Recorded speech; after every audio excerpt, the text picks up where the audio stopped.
Na edição de hoje, Valongo abandonado no Rio de Janeiro.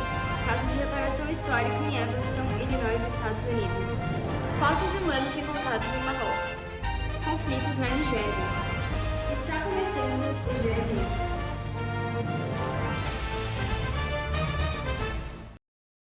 No Rio de Janeiro, o guia turístico Pedro André chegou ao local que historiadores chamam de a mais importante evidência física da chegada de africanos escravizados às Américas e se deparou com o cais de Valongo vazio. No auge do comércio transatlântico de escravos, quase 1 milhão de africanos escravizados chegaram às ruas de Pedras, mais do que em qualquer outro lugar. A Unesco chamou o cais descoberto em 2011 como um lugar único e excepcional que carrega uma enorme importância histórica e espiritual para os afro-americanos. Andrés viu poucos indícios dessa história, apenas um único sinal de uma grande poça distante da rua. As pessoas que moram nas proximidades não sabem de sua existência. O Brasil historicamente se opôs a questões raciais, preferindo entender a si mesmo através da lente de classes. Sua elite intelectual descreve o país como uma democracia racial, mas que importou quase 5 milhões de africanos escravizados e em 1888 foi o último país do Ocidente a abolir a escravidão.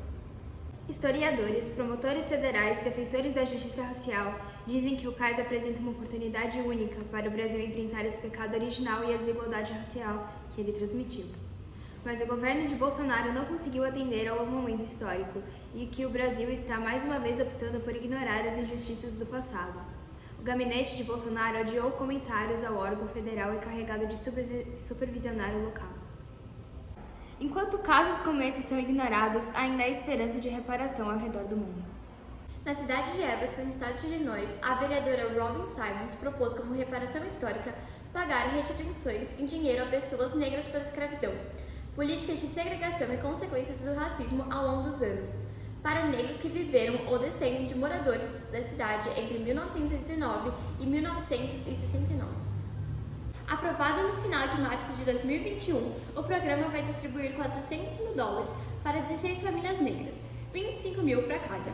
Nessa primeira fase, dando foco à moradia, e para financiá-lo, a cidade usará doações comunitárias e 3% da receita do imposto de maconhas recreativas, que é legalizado no local. A vereadora descreveu a proposta como o primeiro passo e que são necessários muitos programas e mais financiamentos até que se possa reparar as injustiças raciais. Como sugestão da vida imitando a arte, temos a série Watchmen, da HBO, vencedora de 11 prêmios no Emmy Awards. Tem como pano de fundo o massacre ocorrido em 1921, na cidade de Tulsa, em Oklahoma, nos Estados Unidos, um dos mais violentos da história. Além de tratar da atrocidade, a série discute as tensões sociais causadas pela política de reparação, já que residentes negros recebiam uma pensão fixa. Cientistas descobrem os fósseis mais antigos da espécie humana encontrados em Marrocos. Fósseis do Homo sapiens datados de 300 mil a 350 mil anos, os mais antigos já encontrados, e com vestígios de que estavam do lado, como ossos de animais e ferramentas de pedra, que podem indicar um dos pilares da evolução humana. A hipótese de que nossa espécie surgiu há 200 mil anos no leste da África. Essa descoberta representa a origem de nossa espécie. O Homo sapiens mais antigo já visto na África ou em qualquer outro lugar, afirmou o paleoantropólogo Jean-Jacques Rubin, líder de um dos estudos publicados. Acreditávamos que existia um berço da humanidade 200 mil anos atrás, no leste da África, mas os novos dados revelam que o Homo sapiens se espalhou por todo o continente africano há cerca de 300 mil anos atrás, muito antes que nossa espécie saísse do continente. Houve uma dispersão dentro da África. No dia 20 de outubro de 2020, a polícia da cidade de Lagos usou armas letais para dispensar um dos diversos protestos que ocorrem desde o começo do mês contra a brutalidade e a violência da Nigéria, assim como vem ocorrendo em outros países da África. O afastamento de cerca de 1.000 manifestantes em uma praça ocorreu por volta das 19 horas, quando o toque de recolher imposto pelo chefe do governo de Lagos, Babajide Sanwo-Olu, entrou em vigor. Nas redes sociais, os vídeos de violência viralizaram.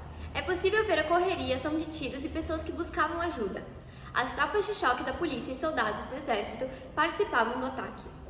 Um dos hospitais confirmou a morte de uma pessoa por traumatismo craniano. Foram também levados cerca de 25 feridos e não se sabe ao certo o número de mortes. A Nigéria enfrenta há décadas a oposição do grupo terrorista Boko Haram no norte de seu território, quando manifestantes pediram que a unidade especial anti-roubo fosse debandada. O gatilho para as manifestações foi um vídeo divulgado em que agentes da SARS retiravam um homem de um hotel e o assassinavam no meio da rua, abandonando o corpo e o local.